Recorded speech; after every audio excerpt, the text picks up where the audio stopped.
Hello everyone, and welcome to the Nugget Report.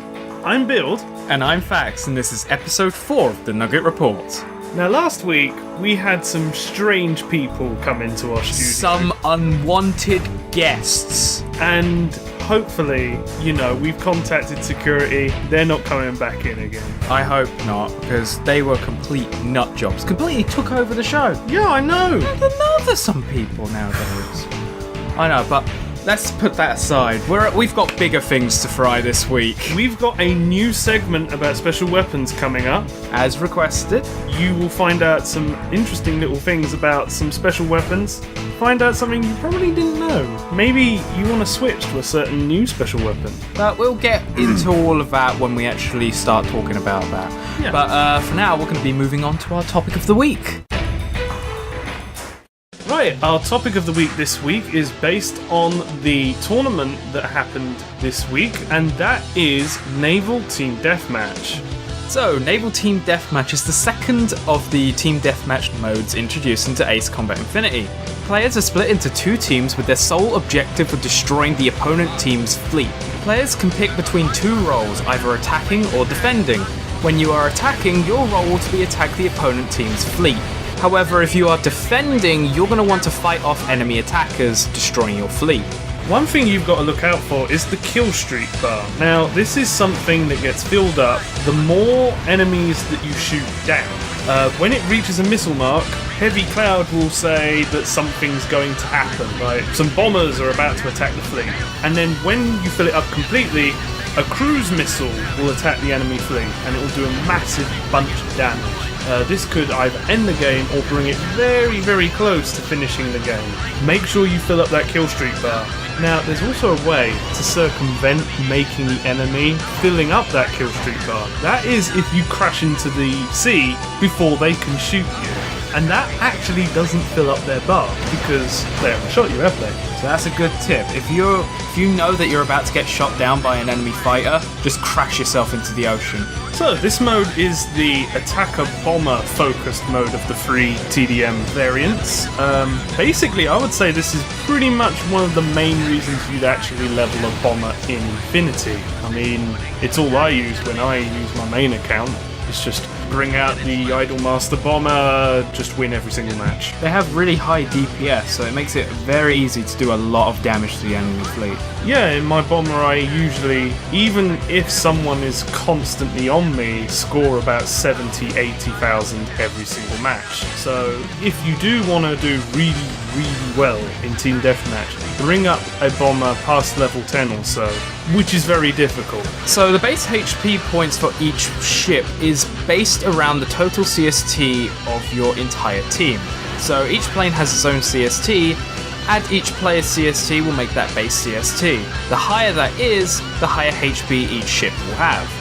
Now, that means that you'll get loads and loads of points, because the higher the CST is, the more points you get. Now, with more points, you get more money. You can also restrict things to be under 1,500, but you will get less money for doing this. On the upside, it's a more leveled playing field. Think about what you want. Do you want things leveled up, or do you want more money? Take your choice. Now, like with all game modes, you do have the option to use piston aircraft, and there is also the restricted to piston aircraft option you can pick as well. Now, you can bring a piston into a jet match, but it won't really be that great. You'll do fine. It might score about 30-40k at most, but that's not really that great in Naval Team Deathmatch at all. Really stick to using jets in this one. We've tried using pistons in this, and actually, you'll see some fun things with that. We'll leave that for later. So, Special Weapon Corner is going to be our new segment for the next few weeks. Now, Special Weapon Corner is going to be going through every single special weapon in Ace Combat Infinity and telling you a few facts about them and our little experiences that we've had with them.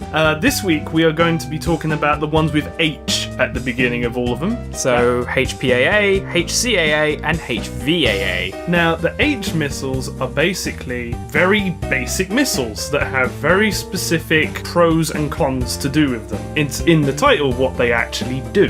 HPAA is high power, HVAA is high velocity, and HCAA is high capacity and reload. Starting off, we're going to be talking about the HPAA. Now, the HPAA, as it says in the name, is the high-powered missile.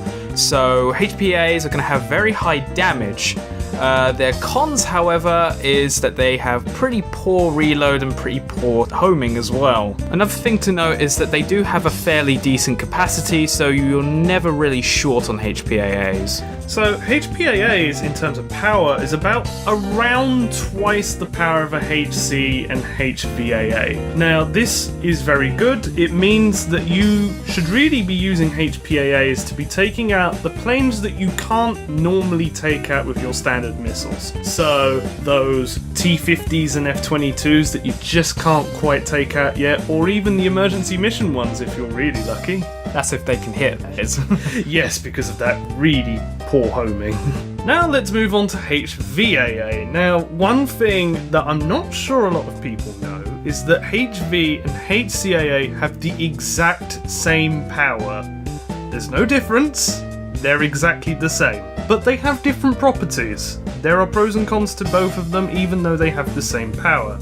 HVAA is the fast one, so it will reach a target very, very quickly. And it also has quite a lot more range than HCAA. But it has low capacity, like way lower capacity. So that means you haven't got many to throw around, so you've got to be very careful with how you use your HVs. But the homing's not too bad. So from my personal experience, the best way to be using HVAA is to give you that long range option. I would definitely recommend not using them when the plane is directly in front of you, and that's because they kind of drop down and then fire, so it takes a while for them to start traveling, so close range they're actually quite poor. Long range, however, because they're so quickly, they get to the target before they can even get a chance to move, so always use your HVAAs as a long range alternative. Lastly, we have HCAA, the most underrated out of the three. HCAA is probably the best to use close range, has the highest capacity, so you're going to be ending up with like tons of them, has the highest reload out of the three as well. Now, this means it's great on B7R, in the big furballs, when all these planes are all around you and they're really close together. So you can just be firing standard missiles, switching to HC, and switching back again really quickly in rapid succession. And that also means it's great on the air-to-air special raids, Moby Dick and Solg, because you want to be firing as fast as you possibly can. So you can quickly switch between the two and deal lots of damage very quickly. Also, in terms of homing, it's about the same as HVAA. Now that we've talked about each individual weapon, we want to know what you guys think. So the question for this week is going to be, what do you think is the best special weapon out of the three? HPAA, HVAA, or HCAA? Personally, my favourite would definitely be HVAA because it gives you that long-range alternative. And because I like B7R quite a lot, I like using HCAA because I like to be firing as many missiles as I possibly can, and I like using the underdog weapon. We're hoping this will get a bit of a debate going on in the comments. We want to know what you guys think about these three weapons. Right, my highlight of the week is of a game that I scored particularly well in. Now, we're on the Nugget account. We're not going to be scoring ridiculously high, especially not the high highs that I score on my main account of 120 and 130,000 points. This one was 60,000, 64,000. But what I really liked about this game is how good SODs were. SODs did really good here, and SODs, they do get shot down by CIWS. They do. You have to be quite careful with them. Don't shoot way too close to the ships, and that is a big problem I have. Like, every time he did that, I got really annoyed at him, because throughout this match, throughout this entire match, I remember off the back of my hand, I was literally just shouting at him, fire, fire, fire, use your gun, don't stop using your gun, use your gun. I kept kept saying, don't use your swords too close, use them at a range, they're gonna get shot down, and every time, they got shot down. I felt like a boxer and I was being instructed. I was your coach. Yes, you are my coach. I'm on the bicycle that is the F-16 XL. And I've got a chocolate bar. Why? Because chocolate bars. Oh, whatever. But anyway, it was a really close game. Sati Lunatic, who came first in this match, only scored another 200 points more than me. And the top scorer only scored 2k more than me. Exactly 2k more than me. The game was pretty close. It was a close game, and I really enjoyed it, even with my barking instructor next to me. Now, the only reason why this is my highlight video is not because of the match, because the match itself was absolutely terrible. Honestly, I picked Piston because I felt like being an idiot, and the match went horribly. I scored about 20k, it wasn't that great at all. No, but the reason why this was the highlight for me was because I killed my arch nemesis, the SMTD, with a UGB. It was the most satisfying thing I have ever experienced. Just spawning, looking down and noticing this imbecile of an SMTD just casually flying, shooting at this boat, and I come down, shoot at it in its back with gun, and then drop my UGB on it and proceed to destroy it. And then the match ended. And I was laughing hysterically, and I was so happy that I did that, because I hate the SMTD, and like, it was just the most satisfying thing I've ever experienced in my life. Getting UGB kills, getting ground weapon kills on a plane is the most satisfying thing. An SMTD. Now, I don't like the SMTD. In any other game I would like it, just not in Infinity. No, just have a really personal beef with it. The SMTD to us is like the plane of people that can't really well, they all get the same plane. They all get the SMTD. It's the Charizard of Infinity. Yeah. That's a good analogy. It's the Charizard of Infinity, and I guess the XO2 is the Dragonite of Infinity. The fat, lumbering dragon that can't really do much, but everyone loves it anyway. Hey, Dragonite's not bad. Actually, yeah, it's not that bad. You can't insult Dragon. You can insult Charizard. We can. Moving on to the summary of this week. Wow, we've got some level 10s here, boys. We have reached what was at first the peak of the game in 3 weeks. Yeah. We have not only just one level 10, we have 2 level 10s. We have additional slots as well. Well, that's obvious, but we've got 2 level 10s. I'm just saying, like, we didn't used to have additional slots, did we? And actually, not only have we got 2 level 10s, we've got level 9. Yep. So, if you think right back to the beginning of the game, 2 10s and a 9, especially with the planes that we got, is actually pretty impressive. Yep. So currently F-16XL is at level 10 with 6 additional slots. And Gold Falcon is also at 10 with the same 10 slots it had last week. So it's not really gained much this week. Not really any of our planes have gained that much. XL gained slots, but everything else didn't. Mobius 8 is currently at level 9 with 0 additional slots, obviously. And Red Baron is at level 6. We used a non-standard on that one, and we even gained another non-standard in Naval, so that was handy. Mm-hmm. We also gained 1 additional slot as well. Now, the real progress that happened this week was on parts, really.